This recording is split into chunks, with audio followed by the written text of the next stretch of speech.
Welcome to Surviving Roots, the podcast where we navigate the messy, beautiful work of healing and growth.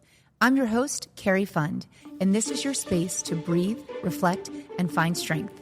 Whether you're breaking free from old patterns, healing from loss, or rebuilding your story one small step at a time, you're in the right place. So take a deep breath, give yourself this time, and let's uncover the tools to move forward with courage. This podcast is for you.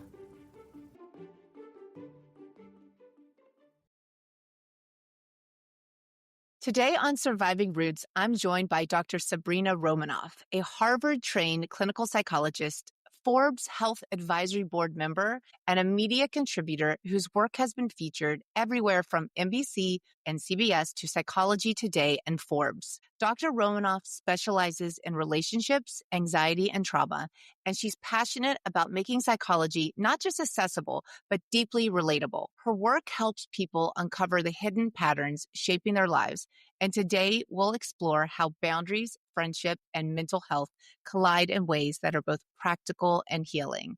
Thank you for joining me today, Dr. Romanoff. Thank you so much for having me. I can't wait to be here, Cari. I mean, wow, you are one accomplished woman.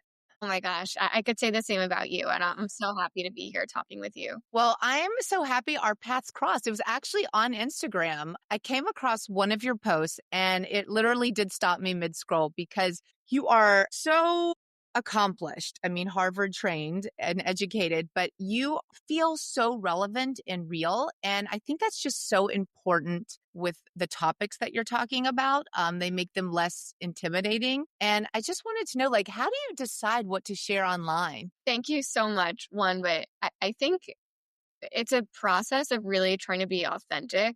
I basically try to share echoes of what I'm seeing over and over and over again in my own therapy room, what I see people on my couch kind of exploring in different ways, right? And I also see a lot of the same themes in my own personal life and the lives of people closest to me. So it's almost like such a beauty of being a therapist and seeing the red threads that really connect all of us. And oftentimes it's the themes that people are maybe a little bit ashamed to say out loud. Those are the ones that resonate absolutely the most. So my filter is very, very simple. If it feels a little bit uncomfortable, like this is a private thing, but also very deeply true. Like this is something that weighs heavily on me and the people around me. That's kind of the green light. And usually the response I get is it feels like you are talking directly to me, which proves just how common so many of our struggles are.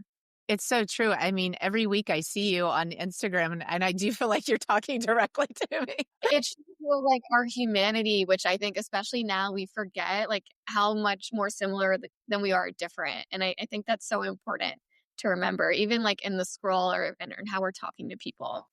100%. I mean, honestly, I feel like the downside of social media it really has sort of dehumanized us a bit because it's hard to remember that we are actually people and human beings. So when I see content like yours, it just, our stories, our trauma, our feelings, I mean, those just sort of, allow me to remember, wow, this person may be very different than me or live here or be there, but we are so connected with our stories. So yeah, I love everything that you do. Thank you. I love how you said that too. It's our stories that humanizes us and opens up conversation. And I think it's so important to keep sharing them. Yeah. Was there ever a post that you were so nervous to share, or maybe that really ended up striking a chord online that you weren't expecting it to? Yeah, 100%. I think looking back, the biggest thing that surprised me was a post I did on friendship breakups. People usually think only the romantic breakup that counts or that heartbreak is most excruciating, but losing a friend is devastating, sometimes even more. I worried before posting it, people would think this is so middle school, it's dramatic, but instead I think it really touched a nerve across different generations. I think that conversation, looking back, it exploded because we finally admitted our friendships shape who we are. Right. And losing them, it feels like a stable part of our world that we never thought would end. Friendships, the stakes aren't the same as dating, right? You get married or you break up. Friendships have this implicit understanding, if we have this strong connection, it will maintain forever. And it's just not true. People come in and out of our lives throughout, our entire lifespan. And we have to practice over and over and over again, engagement in the moment, but kind of detachment to the outcome if it's not meant to be. Yeah, I can relate to that. And I can't wait to really dive in deeper with you on that because This past year, my friendships have changed a bit, and some have even like sort of broken away as I've gotten deeper into healing. And I've also realized, which we'll have to dive into, which I just learned about this year, that sometimes toxic relationships and patterns that we've previously had can repeat themselves in our friendships. And I did realize this past year, like a friend that I'm no longer really speaking with absolutely reminded me of my mother. And I was like, oh, wow. I sort of probably didn't, I'm a bad breaker upper. I sort of ended that sort of abruptly and not with a big excuse, which is probably not the best thing. Was once I realized what I was doing, I was like, oh, I can't do this. It's not my job to fix people anymore. You know what I mean? I can't tell you how many times I've heard this before in therapy that people notice, oh my God, it's not I married my mother or father. It's, oh, I found a friend in this person. And it's so common and so disappointing too. Well, let's dive in because I really want to I just want to absorb everything that, with your expertise and your experience. Let's just start with boundaries because it might not seem like it's a big deal, but I mean, for me, I almost feel like that's the stepping stone for me, it was creating space to even begin my healing. But you say boundaries can be healing. And for those of us raised in dysfunction, boundaries were often painted as, you're cruel or you're selfish or you don't love me. How do we begin to reframe them as like acts of self-preservation or care? Exactly as you said it, right? They're not rejecting the person, they're protecting both you and the relationship. So a lot of people, they grew up equating like self-sacrifice with love. Look how much I did for you. It means how much I love you. Boundaries are going to feel very unnatural for that person. But in reality, they really prevent you from feeling resentment. So boundary is saying, I want to keep you in my life, but not in a way that hurts me or that costs me my sanity or that's going to lead to all this resentment. Yeah. And would you say that like when you're approaching someone to communicate and set a boundary, like if they're not welcoming or listening, is that like a sign that like maybe you're dealing with a toxic person? Absolutely. Yeah. It's so much, it's not really even in the content, it's the process. Is there a willingness to talk here? Do they want to hear from you? Or are they kind of, again, like replicating that old theme of someone who really wants you to play small, not make waves? And so, really, it's important to look at the process and how we communicate with our friends. I love that. And it's so important too because it helps. I wish I would have learned that a lot earlier, but it actually helps with like the shame and the guilt. Like, wait a minute, like if you're expressing to yourself, like, I want to talk, this is hurting me or this is bothering me, and they're just like going into victim mode or something, it's like, maybe that person's not a true friend or a real friend, or maybe this is not a two-way street. Cause I always think that like relationships, no matter if it's with your parents or your friends, like, it's a two-way street. Until you realize. Right. Well, it's all about self-trust, right? Like we always notice if something feels off, if it hurts us in some way, and like we abandon that feeling so often. So I think it's about unlearning that self-abandonment too. Why do we do that? Why do we abandon ourselves? I think it's one of the earliest, most difficult lessons a lot of kids learn to preserve attachment to their caretaker, mom or dad. They have to self-abandon. And it's like one of the most kind of natural things to us at times. We have to play small, we have to be easy, be carefree. But like that comes at the expense of us being so authentic to who we are. So much of us, we lose our authenticity just to have relationships. Yeah. And is that why we would continue it with friendships? Because we're just programmed like that? So you speak to such an important idea. It's called repetition compulsion in psychotherapy. And the idea is that we are drawn to the very same unresolved kind of core conflict that we have with our caretakers. And the reason why we seek them out later in life is because, okay, we're bigger, we're older, we have more power. And like maybe the stakes have changed or like we're on even ground now. So there's a hope maybe that we can change them, right? We have more skills available to us. But it's unfortunately this rigged game because it's more about us feeling like we're worthy when we finally get what we didn't from this dynamic. And we're not really looking at the person. Maybe they're not capable of changing. Wow, that is so good. So, what does a healthy boundary actually look like in real life? Because you always hear, there's a lot of Instagram, TikTok therapy by people who are not experts and professionals like you, but everyone's like, just set a boundary. What does a healthy boundary looks like? Because that word gets thrown around a lot. There is so much confusion about boundaries out there. And I hear that all the time. Like, what does this actually even mean? And here's the thing, we set boundaries all the time without actually realizing it. For example, maybe you're not answering text after 11 p.m., or you're not going to pick up a work call during dinner. That's all boundaries. The difference is whether you are going to keep it implicit, like implied, or, where people have to guess it, or if you're making it explicit, you're kind of naming it. Both people kind of know the rules of the game. So it's kind of like you're playing Monopoly, but only you know the rules, and like you're not really helping the other person understand. And the whole idea is boundaries aren't about like pushing them away, kind of shutting them out. It's about creating clarity so both people feel like, okay, we both know the rules we're playing by and we feel safe. We know what to expect. I love giving people the framework, like here's the boundary and then here's what I prefer. Like always leave with an upward positive interpretation. So like, I can't talk to you on the phone after, but I love talking to you. Let's catch up tomorrow. Or, sandwich it. Positive, boundary, positive. I want to support you, but I can't give advice when I'm so depleted. Can we revisit this when I have more energy? I love that. It reminds me of the compliment sandwich. Like if you don't want to hurt someone's feelings, like start with a compliment, then sprinkle in the truth, and then end with a compliment. Exactly. And I think people forget boundaries. They work when we create like emotional safety around that conversation. And sometimes we feel so angry that we set a boundary when we're like upset and we feel so taken from that it doesn't really sound like a boundary. That's when boundaries do become like a door that's slammed in their face. So remember, this is about like shaping connection. So both people feel like their needs have space here. And what is your suggestion like when you're communicating this with a friend or a parent or in a relationship and it's just not being received? Well, here's the issue. I think people often have a lot of like guilt associated with this. Like if it's not received, you're getting kind of a wall. And then for a lot of people pleasers, unfortunately, they feel guilt, right? If they're not people pleasing, it's like they feel withdrawal from that addiction to like always kind of going with the flow. And that doesn't mean that you're doing something wrong. People feel their guilt and then they'll kind of give in.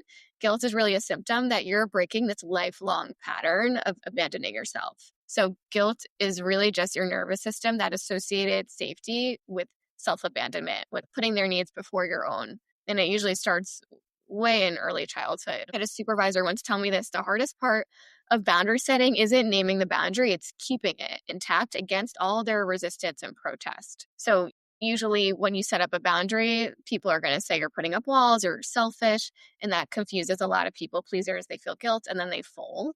And it's very hard to believe that your needs are valid and you're not selfish for asking for them when you've been trained your whole life to believe, you just have to stay really small. So boundaries, they don't push people away. They're shining a light on who's going to meet you halfway or who's going to kind of go on this two-way street with you and who is refusing, who's only going to do the one-way street. So you have to ask yourself, like, is this really the relationship that I want? Yeah. Wow, that is so loaded, everything that you just said. For everyone listening, Dr. Romanoff just made a very good point. Like, boundaries aren't to just shut people out. Like, when I was trying to set boundaries with my estranged mother, before we became estranged, it was to help her stay in my life. It was to help her keep her in my life, but they just weren't received or respected. And then that's when I knew that the relationship was just doing more harm. So that, I know a lot of people worry about that they'll lose people if they finally say no and sort of like stand up for the right to happiness and joy and to live their own lives. What do you say to people that will they worry about? Like, do I keep the boundary or do I keep the person? Like, if you have to make a choice, like, I love how you're bringing this up because it often feels like that's the only choice that we have.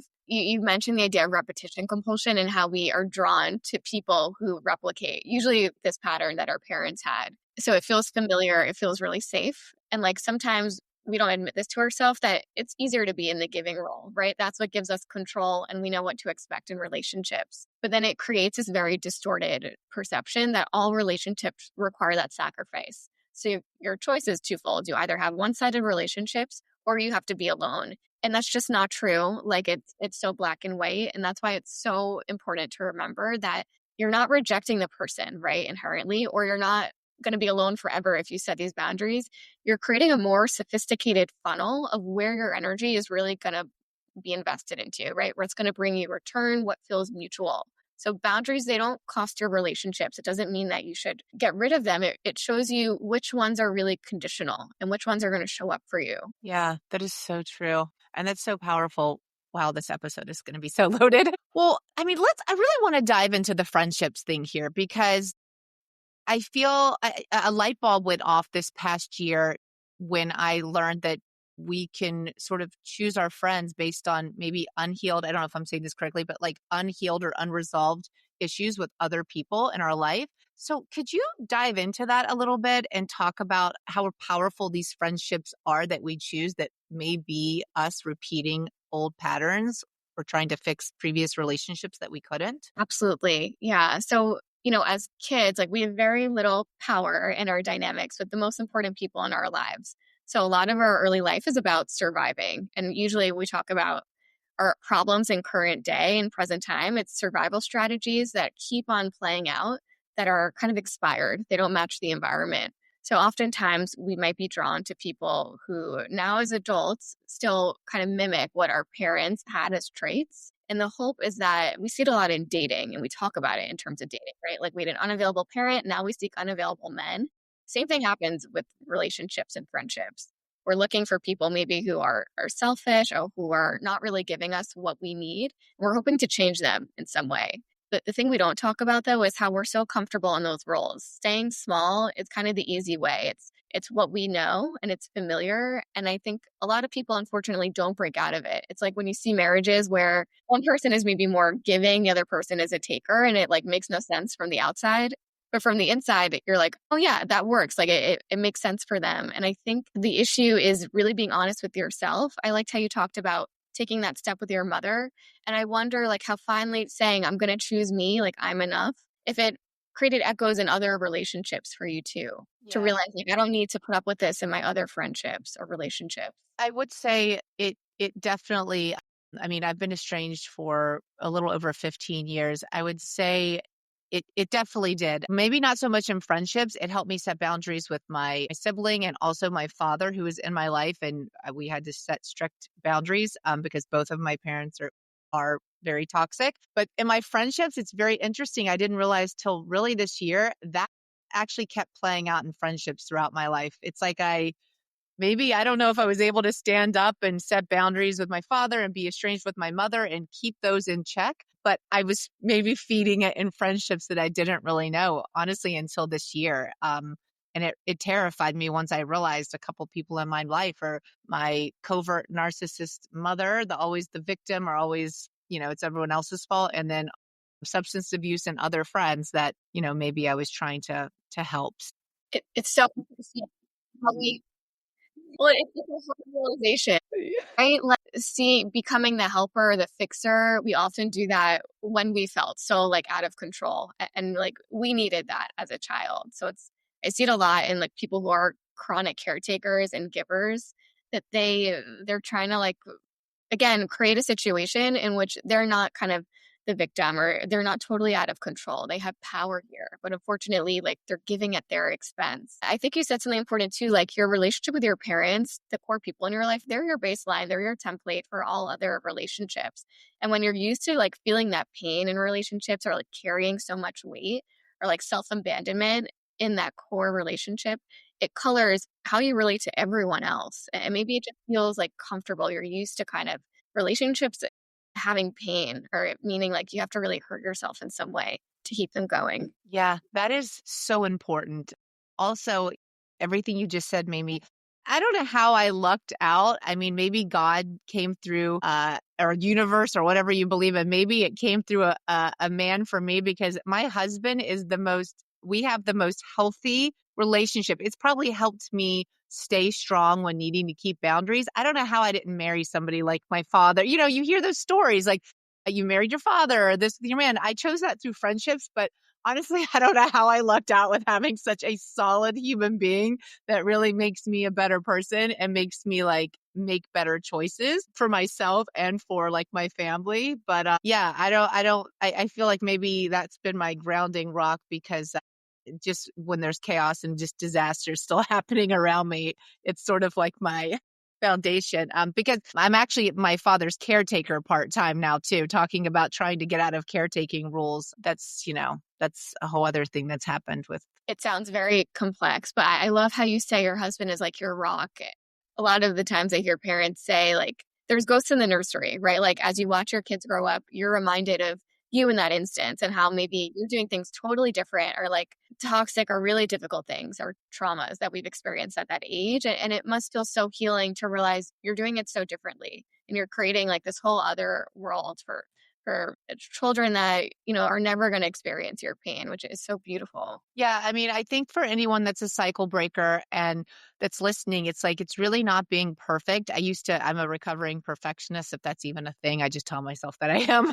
Um, I'm working on it. I'm becoming better. But I used to always try to give my kids like this perfect life. And I realized that that was sucking the joy and me being truly mentally and emotionally present. And, it's just like little things I notice, like, yes, maybe I'm estranged from my mother. And yes, maybe my father's toxic and I'm a caretaker now. But it's like my husband just loves playing with our kids. Like, I mean, he'll come home from work and he will go into the floor and play Legos for 3 hours. And he's just so present and he just takes such pride being around. I'm thinking, wow, I didn't grow up with a father like that. And it's so beautiful for me to see my kids like have just things that like don't cost anything. It's just like time and love, like consistent time and love. And I don't know, I feel like that's just been one huge bandage on a lot of my wounds is that I'm able to really like have and give my family, my kids, like the simplest things that like every kid should be entitled to, a present parent and just unconditional love.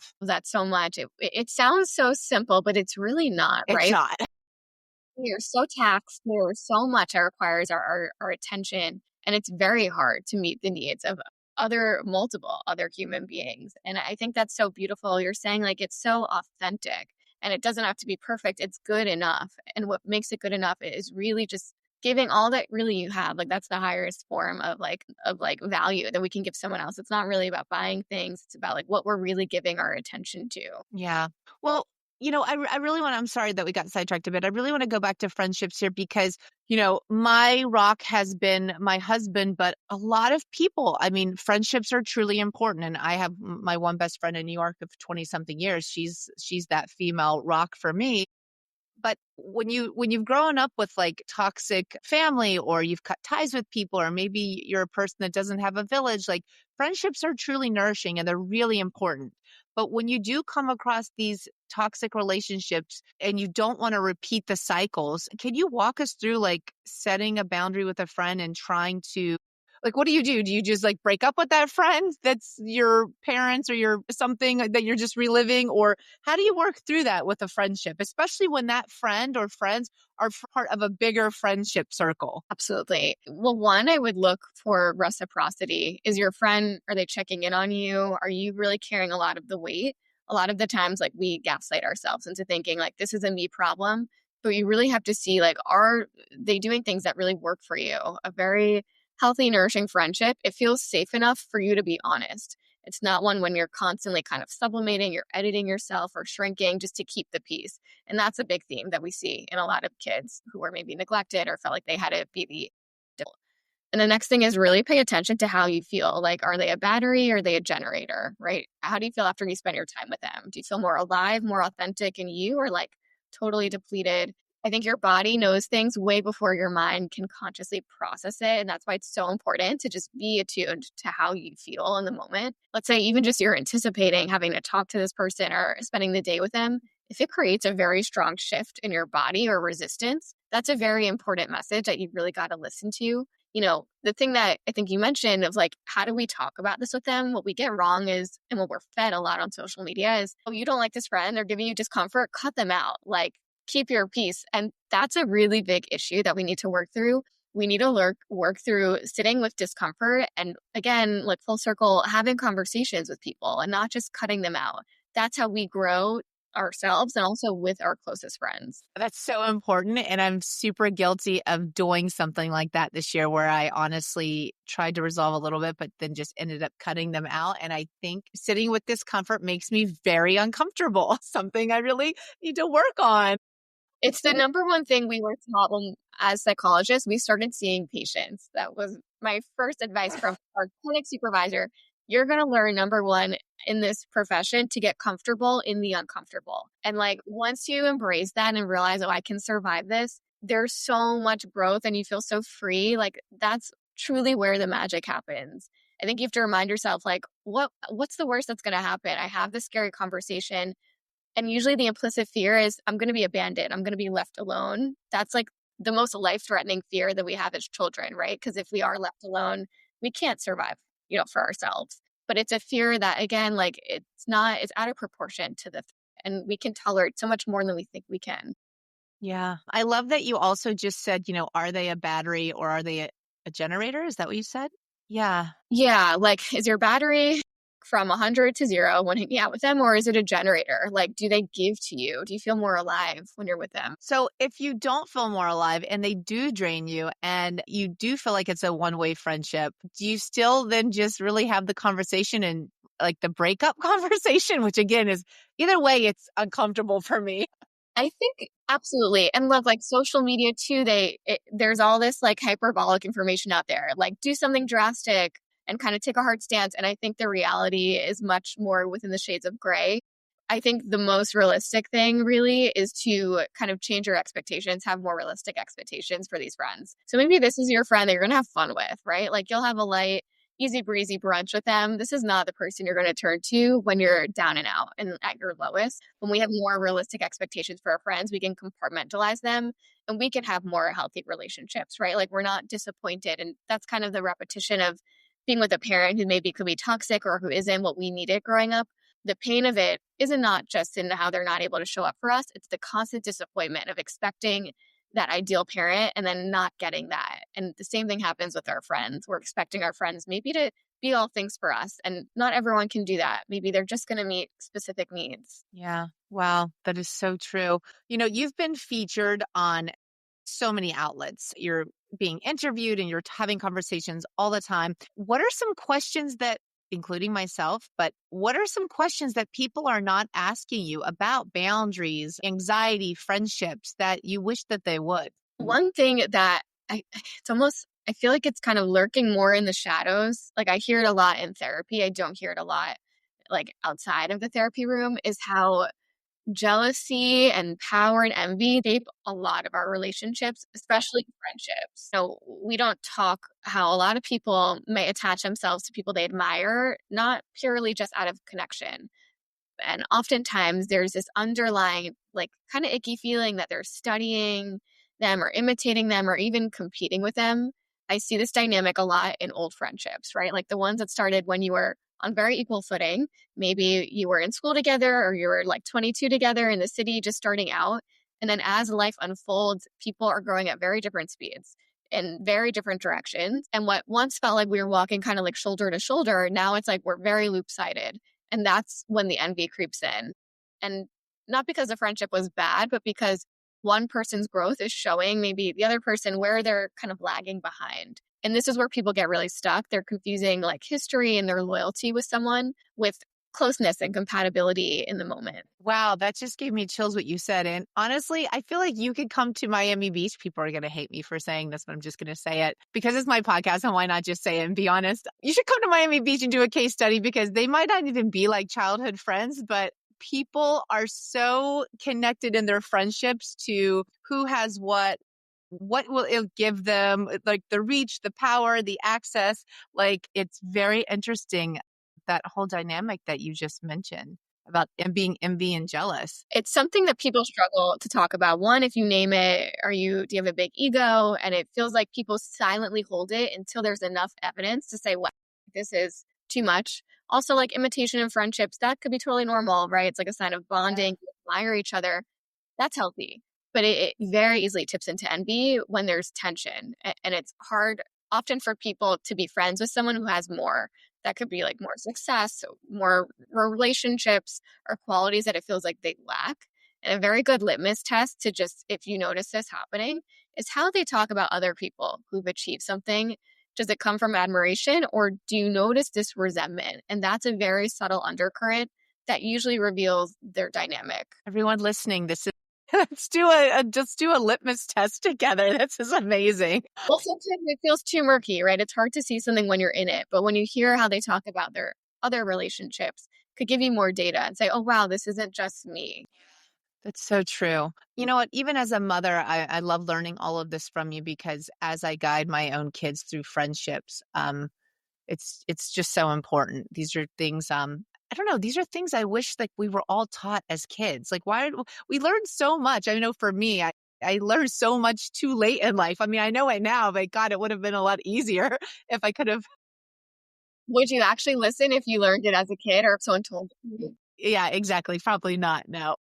That's the worst part of life. Like, it all makes sense looking backwards. You've got to live it forward. And like, you have to like crack your own eggs and like touch the hot stove and you have to like go through the pain to finally Yeah. learn it. You really do. You really do. Well, is there anything else I haven't asked you? I've never done this with a guest before, but you're just such a wealth of information. Is there anything else that people listening that we could just add on another layer to this? I think one of the life-changing things that I've learned and try to instill in other people, given everything we're talking about today, is really to implement the pause. Pause before you say yes, pause before you agree to things, pause before you react, before you act on that anger or really big emotion, and notice maybe where it's coming from. You know, especially in our relationships, is it coming from desire? Does this need something you want to do, or do you feel obligated? I think a lot of people are trained to look at everything through the lens of, will this disappoint them? Is this going to get me in trouble or not? And instead, we have to shift that to, will this really work for us? And I like helping people start with like a very small micro boundary, like one very small no can retrain your entire nervous system. Just so true. God, is it hard being your friend or in a relationship with a psychologist? Because how do people, I would not want to have a fight with you or even try to set a boundary. No, I mean, I struggle with all these things too. That's why I can speak like so closely about them because Yeah. they're things that I struggle with as well. And I think it's all about like what we talked about. Sometimes you have to learn through like the very messy process of being in the uncomfortable and just be willing to do it. But I think it's a learning process for everyone. Yeah. And you are so relatable and you are so authentic. Um, how do you determine what to share on social media and like how do you manage a practice and your content? I once had a supervisor say, like, whatever you put out there, imagine it like very visually on like a huge billboard in Times Square. So I keep that in mind in terms of optics, right? When you're pressing send, it's like a pretty private space and it doesn't feel like it'll have that big of a reach, but you just have to consider maybe the implications of putting those things out there. But I think like the fear can overwhelm the desire, and that kind of frames like my whole worldview of like pushing past fear, including social media. So I think like if this could help me, I think this could help someone else. And like that is so compelling for me. And that's something I really am driven by when it comes to social media. That is so amazing. I love your content. I look forward to it. So, with everyone listening today, if they were to walk away from this conversation with Dr. Sabrina Romanoff, what is one small shift that, something they can actually take after this episode that you would want them to hear? What would it be?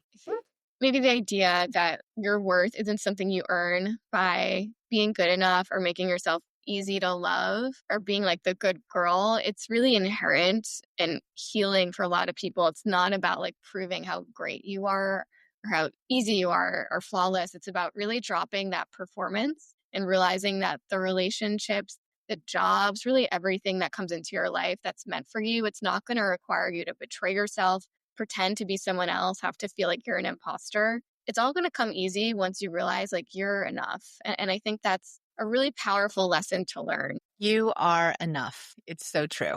You are enough. I just want to thank you so much for your time today. I know how busy you are. It has been such a pleasure. I've been looking forward to this conversation ever since we connected on social media. I'm honored to have your time today, and I just want to thank you so much. Thank you so much for having me. It's an honor to be here, and I respect you so much. I'm so glad we were able to do this. Thank you. Where can everyone find you that's listening? You can find me on Instagram at Dr. Sabrina Romanoff. Amazing. Thank you so much, Dr. Sabrina Romanoff. Thank you. Thank you for joining me for this week's episode of Surviving Roots. I hope it gave you something meaningful to carry with you. Let's keep this conversation going. Find me on Instagram at cari.fund, where I'll share more from the show. Don't forget to subscribe, leave a review, and share this with someone who needs it. And remember, we are the choices that we make.